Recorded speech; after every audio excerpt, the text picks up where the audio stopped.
ಪೆತ್ತೂರು ಗ್ರಾಮದಲ್ಲಿ ಹಿಂದೂ ಮುಸ್ಲಿಂ ಬಾಂಧವರು ಶ್ರದ್ಧಾ ಭಕ್ತಿ ಮೊಹರಂ ಆಚರಣೆ. ಚಿಂತಾಮಣಿ ತಾಲೂಕಿನ ಪೆತ್ತೂರು ಗ್ರಾಮದಲ್ಲಿ ಹಿಂದೂ ಮುಸ್ಲಿಂ ಬಾಂಧವರು ಮೊಹರಂ ಕಡೆಯ ದಿನವನ್ನ ಶ್ರದ್ಧಾ ಭಕ್ತಿ ಹಾಗೂ ಅದ್ದೂರಿಯಾಗಿ ಆಚರಿಸಿದ್ರು.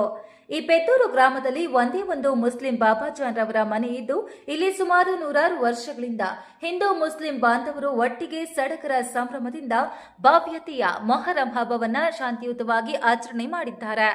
ಈ ಮೊಹರಂ ಹಬ್ಬಕ್ಕೆ ಸುಪ್ರೀಂ ಕೋರ್ಟಿನ ವಿಶ್ರಾಂತಿ ಜಸ್ಟಿಸ್ ನ್ಯಾಯಮೂರ್ತಿಗಳಾದ ವಿ ಗೋಪಾಲಗೌಡರು, ಬಿಜೆಪಿ ಮುಖಂಡ ಜಿಎನ್ ವೇಣುಗೋಪಾಲ್, ನಾಗರಾಜ್ ರೆಡ್ಡಿ, ನವೀನ್ ಜಿ ಕೃಷ್ಣ ಸೇರಿದಂತೆ ಗ್ರಾಮದ ಮತ್ತು ಸುತ್ತಮುತ್ತಲಿನ ಗ್ರಾಮಸ್ಥರು ಅಗ್ನಿಕುಂಡಕ್ಕೆ ಅಗ್ನಿ ಇಡುವ ಮೂಲಕ ಕಾರ್ಯಕ್ರಮಕ್ಕೆ ಚಾಲನೆ ನೀಡಿದರು.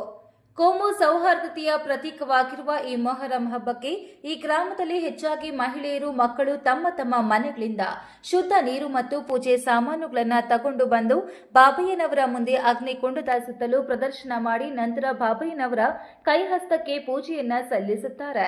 ಈ ವೇಳೆ ಮಾತನಾಡಿದ ಸುಪ್ರೀಂ ಕೋರ್ಟ್ನ ವಿಶ್ರಾಂತಿ ಜಸ್ಟಿಸ್ ನ್ಯಾಯಮೂರ್ತಿಗಳಾದ ವಿ ಗೋಪಾಲ್ ಗೌಡರವರು, ನಾವು ಶಾಂತಿ ಮತ್ತು ಸೌಹಾರ್ದತೆ, ನಾವೆಲ್ಲರೂ ಕೂಡ ಮತಭೇದವಿಲ್ಲದೆ, ಜಾತಿ ಭೇದವಿಲ್ಲದೆ ಸೌಹಾರ್ದತೆಯಿಂದ ಅಣ್ಣ ತಮ್ಮಂದಿರು, ಅಕ್ಕ ತಂಗಿಯರ ತರ ಬದುಕಬೇಕು, ಬಾಳಬೇಕು ಅಂತಕ್ಕಂಥದ್ದು ಒಂದು ವಿಶೇಷವಾದ ಸಂಗತಿ.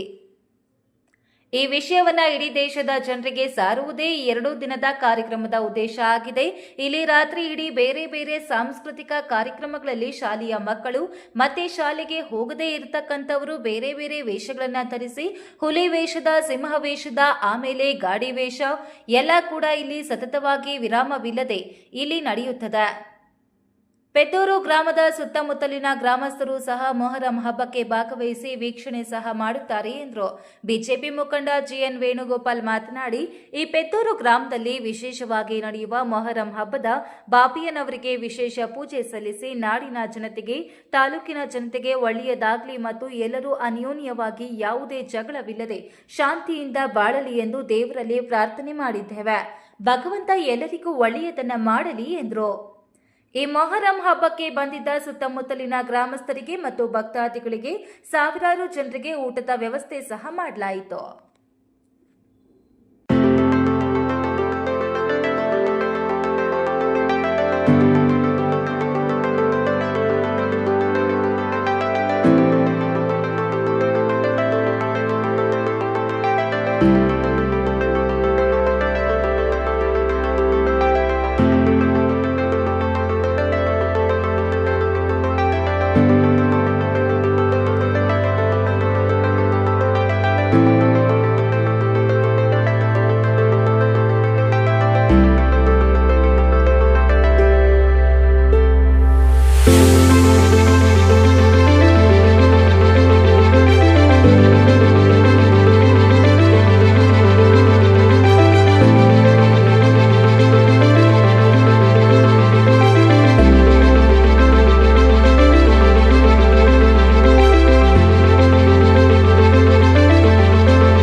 ಊರಲ್ಲಿ ನೂರಾರು ವರ್ಷಗಳಿಂದ ಮೊಹರಂ ಹಬ್ಬವನ್ನು ವಿಜೃಂಭಣೆಯಿಂದ ಮಾಡ್ತಾ ಇದ್ದೀವಿ. ಈ ಹಬ್ಬದಲ್ಲಿ ನಮ್ಮ ಗ್ರಾಮದ ಎಲ್ಲ ಒಟ್ಟಿಗೆ ಸೇರಿ ಇರುವುದು ಮುಸ್ಲಿಮ್ಸ್ ಒಂದೇ ಮನೆ, ಆದರೂ ಸಹ ಎಲ್ಲರೂ ಸಹಕಾರದೊಂದಿಗೆ ಈ ಒಂದು ಕಾರ್ಯಕ್ರಮ ಪ್ರತಿ ವರ್ಷ ಜೋರಾಗಿ ಮಾಡ್ತಾ ಇದ್ದೀವಿ. ಈ ಒಂದು ಕಾರ್ಯಕ್ರಮಕ್ಕೆ ನಮ್ಮ ಮುಖಂಡರಾದ ವೇಣುಗೋಪಾಲ್ ಅವರು ಈ ಕಾರ್ಯಕ್ರಮಕ್ಕೆ ಬಂದಿದ್ದಾರೆ, ಅವರಿಗೂ ಧನ್ಯವಾದಗಳು. ಈ ಒಂದು ಕಾರ್ಯಕ್ರಮ ಪ್ರತಿ ವರ್ಷ ಇನ್ನೂ ಜಾಸ್ತಿ ಆಗಲಿ. ರಾತ್ರಿ ಎಲ್ಲ ವಿಶೇಷ ಸಾಂಸ್ಕೃತಿಕ ಕಾರ್ಯಕ್ರಮಗಳಿರ್ತವೆ. ಹುಲಿವೇಷ, ದಿಗಂಬರಿ, ದುರ್ಯೋಧನ, ಕೃಷ್ಣ, ಗಾಡಿ ಬೊಂಬೆ, ಕೀಲುಕುದುರೆ, ಲೇಡೀಸ್, ಲಿಜಮ್ಸು ಎಲ್ಲ ಥರ ಬೆಳಗ್ಗೆ ತನಕ ವೇಷಗಳಿರ್ತವೆ. ಈ ಒಂದು ಕಾರ್ಯಕ್ರಮಕ್ಕೆ ನಮ್ಮ ಗೋಪಿಯಣ್ಣರು ಬಂದಿದ್ದ ಅವರಿಗೆ ಅನಂತ ಧನ್ಯವಾದಗಳು. ಹಬ್ಬದ ದಿವಸ ನದಿಯೂರಲ್ಲಿ ಬಾಬೈನ ಏಕತೆ, ಹಿಂದೂ ಮುಸ್ಲಿಂ ಏಕತೆಯಾಗಿ ಹಬ್ಬ ಮಾಡ್ತಾರೆ. ಎಲ್ಲ ಹಿಂದೂಗಳೇ ಸೇರಿ ನಮ್ಮ ಸರ್ವೋಚ್ಚ ನ್ಯಾಯಾಲಯದ ನಿಕಟಪೂರ್ವ ನ್ಯಾಯಮೂರ್ತಿಗಳಾದಂಥ ಗೋಪಾಲ್ ಗೌಡರು, ಅವರ ಬಾಮೈದ್ನರಾದಂಥ ನಮ್ಮ ಮುಖಂಡರು ಆದಂಥ ನಾಗರಾಜ ರೆಡ್ಡಣ್ಣವರು ಹಾಗೂ ಊರಿನ ಗ್ರಾಮಸ್ಥರು ಎಲ್ಲರೂ ಏಕತೆಯಾಗಿ ಎಲ್ಲ ಜನಾಂಗ ಅಂದರೆ ದೀಪಗಳು ತಂದು ಬಾಬೈನ ಅಲ್ಲಿ ಬೆಳಗ್ಗೆ ಅಗ್ನಿಕುಂಡದಲ್ಲಿ ಈಕೆ ಬೆಳಗಿನ ತನಕ ಅಗ್ನಿಕುಂಡನ ಉರಿತಾ ಮೊಹರಂ ಆಚರಣೆ ಮಾಡ್ತಾರೆ. ಇದು ಎಲ್ಲ ನಾಡಿನ ಜನಗಳಿಗೆ, ಊರಿನ ಜನಗಳಿಗೆ, ತಾಲೂಕಿನ ಜನಗಳಿಗೆ ಒಳ್ಳೆಯದಾಗಲಿ ಅಂತೇಳಿ ಸುಮಾರು ಸ್ವತಂತ್ರ ಪೂರ್ವದಿಂದ ಇದು ನಡೆಸ್ಕೊಂಡು ಬರ್ತಾ ಇರುವಂಥ ಕಾರ್ಯಕ್ರಮ. ನಾಗರಾಜ ರೆಡ್ಡಿ ಹುಡುಗರಿಂದ ಗೋಪಾಲ್ ರೆಡ್ಡಿ ಹುಡುಗರು ಗೋಗು ಅವ್ರ ಹುಡುಗರಾಗಿನಿಂದ ಬರ್ತಾ ಇರೋ ಕಾರ್ಯಕ್ರಮ. ಈ ಬಾಂಧವ್ಯ ಕಾರ್ಯಕ್ರಮದಲ್ಲಿ ಎಲ್ಲರೂ ಬೆರೆತು ಇವತ್ತು ಪ್ರಸಾದ ವಿನಿಯೋಗ ಇರ್ತದೆ. ಇವತ್ತು ಎಲ್ಲರಿಗೂ ಊಟ ಇರ್ತದೆ, ಎಲ್ಲರೂ ಊಟ ಮಾಡ್ತಾನೆ. ಇದು ಬೆಳಗ್ಗೆ 6 ಗಂಟೆ ತನಕ ಆಚರಣೆ ಮಾಡಿ ದೇವರಲ್ಲಿ ಪ್ರಾರ್ಥನೆ ಮಾಡಿ ಎಲ್ಲ ಮಳೆ ಬೆಳೆಗಳು ಎಲ್ಲ ಅನ್ಯಾಯವಾಗಿ ಜಗಳ ಇಲ್ದಿರ ಇರಲಿ ಅಂತ ಈ ಮೊಹರಂ ಹಬ್ಬನ ಆಚರಣೆ ಮಾಡ್ತಾ ಇದ್ದಾರೆ. ಎಲ್ರಿಗೂ ದೇವರು ಒಳ್ಳೇದು ಮಾಡಲಿ ಅಂತ ಈ ಮೂಲಕ ತಿಳಿಬಯಸಿ ನಿಮಗೆ ಅರ್ಥ ಆಗ್ತದೆ. ಆದ್ದರಿಂದ ಈ ಕಾರ್ಯಕ್ರಮ ಉದ್ದೇಶ ಮತೀಯ ಜನರು ಒಂದೇ ಕುಟುಂಬ ಮುಸಲ್ಮಾನರಿದ್ದರೂ ಕೂಡ ಹಿಂದೂಗಳು ಇದನ್ನು ಆಚರಣೆ ಮಾಡುವ ಸಂಕೇತ ಏನಪ್ಪ ಅಂತ ಹೇಳಿದ್ರೆ ಶಾಂತಿ ಮತ್ತು ಸೌಹಾರ್ದತೆ. ನಾವೆಲ್ಲರೂ ಕೂಡ ಮತಭೇದವಿಲ್ಲದೆ, ಜಾತಿ ಭೇದವಿಲ್ಲದೆ ಸೌಹಾರ್ದತೆಯಿಂದ ಅಣ್ಣ ತಮ್ಮಂದಿರು, ಅಕ್ಕ ತಂಗಿಯರ ಥರ ಬದುಕಬೇಕು, ಬಾಳಬೇಕು ಅಂತಕ್ಕಂಥದ್ದು ಒಂದು ವಿಶೇಷವಾದ ಒಂದು ನಮ್ಮ ಸಂಗತಿ. ಈ ವಿಷಯವನ್ನು ಇಡೀ ದೇಶದ ಜನರಿಗೆ ಸಾರುವುದು ಉದ್ದೇಶನೇ ಈ ಕಾರ್ಯಕ್ರಮ. ಎರಡು ದಿವಸ ಕಾರ್ಯಕ್ರಮ. ನಿಮಗೆ ಟೈಮ್ ಆಗಿದೆ ಅಂತ ನೀವು ಭಾಳ ತಂದಿದ್ದೀರಿ. 1 ಗಂಟೆ ನೀವು ನೋಡಿದ್ರೆ ಇಲ್ಲಿ ಅವರಿಗೆ ತರಬೇತಿ ಇಲ್ಲದೇ ಯಾವ ರೀತಿಯ ಬೇರೆ ಬೇರೆ ಸಾಂಸ್ಕೃತಿಕ ಕಾರ್ಯಕ್ರಮಗಳಲ್ಲಿ ಶಾಲೆಯ ಮಕ್ಕಳು ಮತ್ತು ಶಾಲೆಗೆ ಹೋಗದೇ ಇರ್ತಕ್ಕಂಥವರು ಬೇರೆ ಬೇರೆ ವೇಷಗಳನ್ನು ಧರಿಸಿ, ಹುಲಿ ವೇಷಿಕ, ಸಿಂಹ ವೇಷಿಕ, ಆಮೇಲೆ ಏನು ಗಾಡಿ ವೇಷ ಎಲ್ಲ ಕೂಡ ಇಲ್ಲಿ ಸತತವಾಗಿ ವಿರಾಮವಿಲ್ಲದೇ ಇಲ್ಲಿ ನಡೀತದೆ. ಅದಕ್ಕೆ ಭಾಳಷ್ಟು ಜನರು, ನಮ್ಮ ಸ್ನೇಹಿತರು, ಮಾಜಿ PWD ಸೆಕ್ರೆಟರಿಯವರು, ಬಾರ್ ಕೌನ್ಸಿಲ್ ಚೇರ್ಮನ್ ಆಗಿದ್ದವರು, ವೈಸ್ ಚೇರ್ಮನ್ ಆಗಿದ್ದರು, ಸತ್ಯನಾರಾಯಣ ವಕೀಲರು, ಅಮರಾವತಿಯಿಂದ ಬಂದಿರತಕ್ಕಂಥ ವಕೀಲರು, ಮತ್ತು ತಂಬಾಡಪಲ್ಲಿಯಿಂದ ಬಂದಿರತಕ್ಕಂಥ ರಾಜಕಾರಣಿಗಳು, ನಮ್ಮ ಚಿಂತಾಮಣಿ ತಾಲೂಕಿನ ರಾಜಕಾರಣಿಗಳು, ಭಾಳಷ್ಟು ಜನರು ಇಲ್ಲಿ ಬಂದಿದ್ದಾರೆ ನಮ್ಮ ಅತಿಥಿಗಳಾಗಿ. ಅವರೆಲ್ಲ ಇದನ್ನೆಲ್ಲ ವೀಕ್ಷಣೆ ಮಾಡ್ತಾರೆ. ನೀವು ಎಲ್ಲರಿಗೂ ಕೂಡ ನಮ್ಮ ಗ್ರಾಮದ ಪರವಾಗಿ, ನಮ್ಮ ಗ್ರಾಮದ ಜನರ ಪರವಾಗಿ, ಸುತ್ತಮುತ್ತಲ ಗ್ರಾಮದ ಜನರ ಪರವಾಗಿ ನಿಮಗೆಲ್ಲರೂ ಕೂಡ ನೀವು ಬಂದು ಈ ಕಾರ್ಯಕ್ರಮವನ್ನು ನೀವು ಇನ್ನು ನೀವು ವೀಕ್ಷಣೆ ಮಾಡೋದಕ್ಕೆ ಮತ್ತು ಏನು ನೀವೆಲ್ಲ ಕವರ್ ಮಾಡಿದ್ದೀರಿ, ನಿಮಗೆಲ್ಲರೂ ಕೂಡ ಊರಿನ ಜನರು ಮತ್ತು ಸುತ್ತಮುತ್ತಲ ಜನರು ಎಲ್ಲರ ಪರವಾಗಿ ನಿಮಗೆ ಧನ್ಯವಾದಗಳನ್ನು ನಾನು ಅರ್ಪಿಸ್ತಿದ್ದೀನಿ.